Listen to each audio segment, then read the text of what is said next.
will be included na. Okay, so that's your A101. So normally in the first sheet, you are putting the what? 3D view. Gusto mong pakita yung 3D view. Ano ba yung maganda nating 3D view? Let's say 3D view 1 natin yung sa labas. Is that external one? Yan. Okay. So, mo lang. Then you can adjust it. This can be adjusted by that. Paano palakihin? Size crop. You want to adjust the width. Make sure you lock the proportion. Gawin natin siyang 500. Okay. Okay. Yan. Lumaki na. Then, of course, you want to put your site plan right there. Line mo lang. So, mind you, we are working on 1:100 scale for the site. Palitan natin yung scale niya. If you click on that, you can change the scale to 1:200 para kumasya. Then you can just adjust accordingly and you can pull it right there.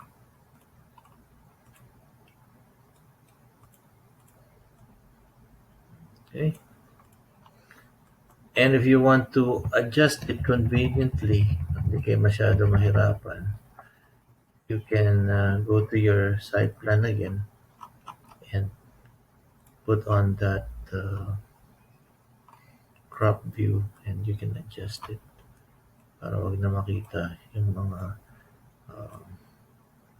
items that are outside of your property, since your property is along that boundary wall naman. So pag binalikan na natin yung sheet number 1, which is that one, naka-adjust na. And this you can pull it there and this can be placed right there. Okay. Of course, you can put a table of contents right there and all other things. Isa pang sheet. It's where is the sheet? Okay, sheets na. You click that, you already have one sheet. Right click that, new sheet. Use the same sheet. Click OK. So automatically that becomes A102. Let's drag in your floor plans. Ground level. 1:100 tayo. Medyo malaki yata ito. Let's see. Okay. So hindi pa rin natin na-crop. So what you do is you go back to your ground level floor plan at linisin natin and click that so we can just hide the things that you don't need to show.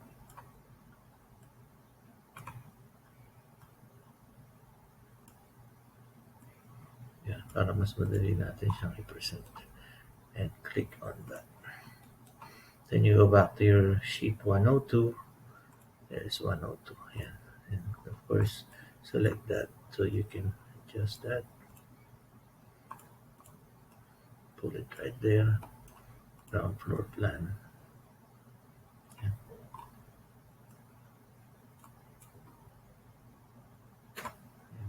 You can put on your, similar to your first floor level, make sure that you adjust your crop view para hindi siya messy pag nilagay natin sa sheet. Okay, and let's go back to your sheet number 2 and put on first floor level. Oops, sorry. Close na natin yan. First floor level, and you can just drag and drop it right there. So you can see that guideline, tinatapat na niya yung other floor plan. Okay? Select mo lang yan and you can pull it right there. And of course, you can easily, oops, sorry.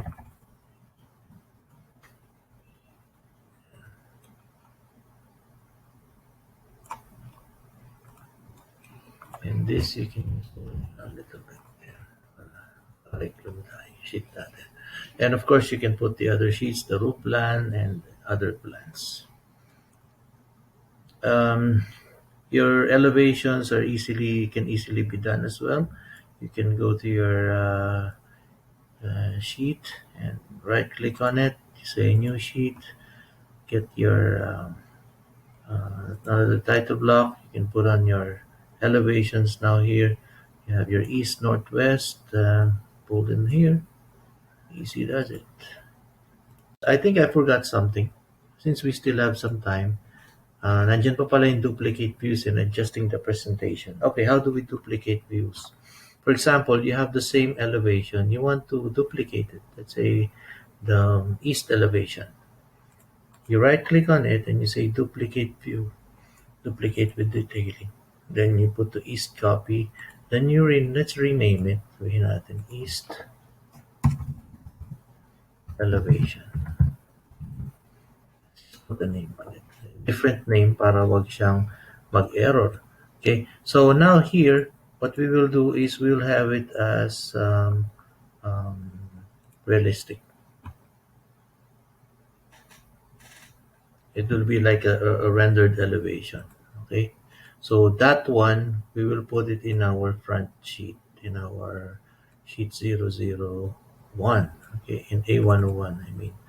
So kunin natin yung elevation, east elevation, then let's put it here. Yeah. Why? Because if you take one elevation here, look what's gonna happen. May error. Sabihin niya, the view is already placed on sheet 103. So if you already placed a drawing in one sheet, you cannot duplicate that. You have to duplicate the view with another name so that you can place it in another sheet. Okay, so once you placed it, you can adjust it. Double click on it, and if you want to say you want to change the view, you just want to make it shaded. If you want to make it consistent colors, okay lang. But we'd like to have it like realistic and put on the shadows. Yeah, para medyo maganda yung presentation sa harapan. Okay. Of course, you just double click outside, and that's gonna happen. Same thing with your 3D. You click on that, you can adjust it. You can adjust the presentation, change the coloring. It can be shaded, or it can be realistic for an optimum or for a really presentable presentation. Okay. Of course, you architects can do better. Can do better than this.